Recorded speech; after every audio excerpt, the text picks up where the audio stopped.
तो नमस्कार। आज मैं आपको माँ दुर्गा की दूसरी शक्ति ब्रह्मचारिणी की पावन कथा और पूजा विधि के बारे में बताती हूँ।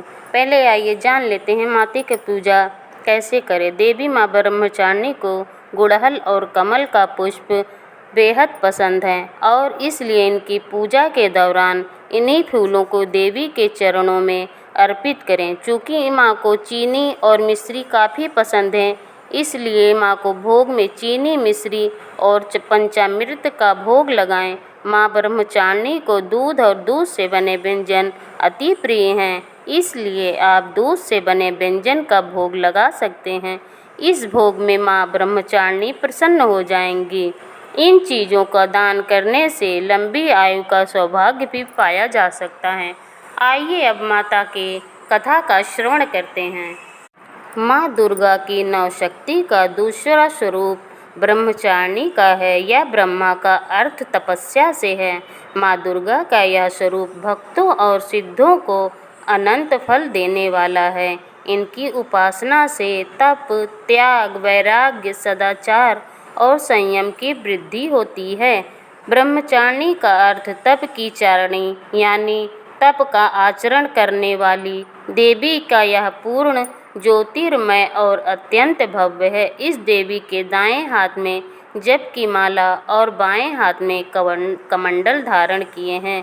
पूर्व जन्म में देवी ने हिमालय के घर पुत्री के रूप में जन्म लिया और नारद जी के उपदेश से भगवान शंकर को पति के रूप में प्राप्त करने के लिए घोर तपस्या की थी।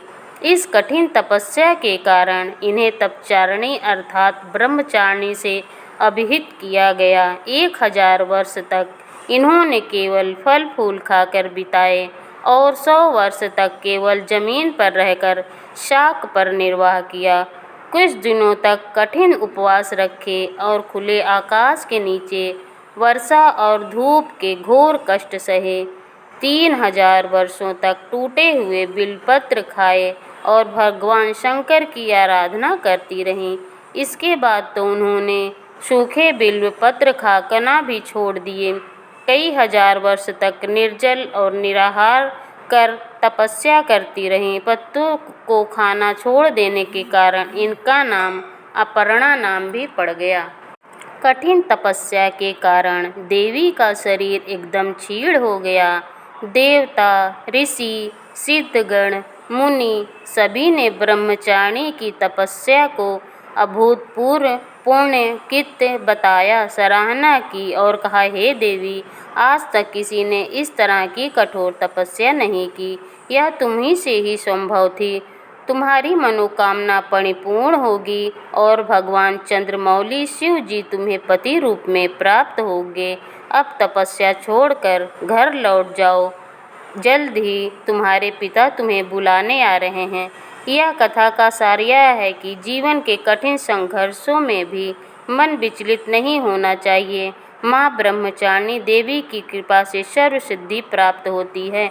दुर्गा पूजा के दूसरे दिन देवी के इसी रूप की उपासना की जाती है।